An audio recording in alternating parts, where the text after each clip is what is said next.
Bago ngayong gabi, nahuli na si dating Congressman Zaldy Co. Inanunsya yan ni Pangulong Bongbong Marcos sa isang Facebook post. Nakadetini raw sa Prague si Co matapos tumawid sa Czech Republic nang walang proper documentation. Nasa kustudiya na siya ng Czech authorities. Nakikipag-ugnayan na raw ang ating gobyerno sa mga otoridad ng Czech Republic para matiyak na masusunod ang lahat ng legal na proseso at may babalik si Co sa Pilipinas sa lalong madaling panahon. Idinadawit si Co sa maanumalyang kickback sa flood control projects. Isa siya sa 16 na individual na nahaharap sa custom graft at malversation kaugnay ng umano'y substandard flood control project sa Nauhan Oriental, Mindoro. Dati na niyang itinanggi ang mga aligasyon. Setyembre noong nakaraang taon nang mag-leave si Co para magpagamot umano sa Amerika sa gitna ng issue ng budget insertions at umano'y maanumalyang flood control projects. Hindi na siya bumalik sa Pilipinas mula noon.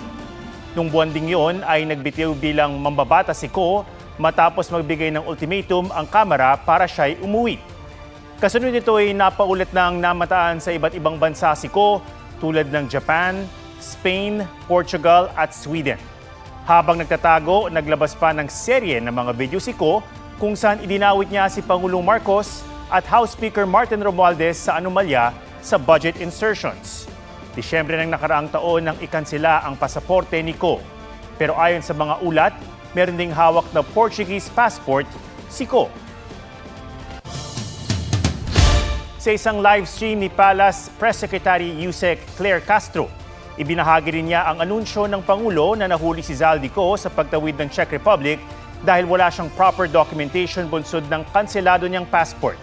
Bagamat wala pa raw karagdagang detalye sa ngayon, sinabi rin ni Castro na kanselado na noon pang Disyembre ang Philippine passport ni Co. Posibleng ito raw ang dahilan kung bakit sinabing walang proper documentation si Co. Dagdag pa ni Castro, patuloy ang ginagawang mga akbang ng administrasyon para mapanagot ang mga nagkasala. Ulitin po natin, si Zaldy Co po, cancel na po kasi ang passport niyan. Kaya pag alam po natin, pag cancel po ang passport, medyo nawawalan sila ng chance na umikot-ikot. Siguro nagkataon, sabi nga nila God works in a very mysterious ways, di ba? Di ba? So may mga pagkakataon na talagang siguro kung kailangan talagang merong mapanagot, magkakaroon ng dahilan para masukol ang mga dapat na managot. Samantala, ayon sa isang opisyal ng gobyerno, nakikipag-ugnay na ang gobyerno sa mga Czech officials para sa repatriation o pagpapauwi kay Co. Nilinaw din ng naturang opisyal na bahagi ng Shenzhen, ang Czech Republic, at walang rason para dalhin o ilipat pa siya sa ibang bansa. Nakikipag-ugnay na rin ang PNP sa kanilang international law enforcement counterpart kaugnay ng pagkakaaresto kay Zaldy Co.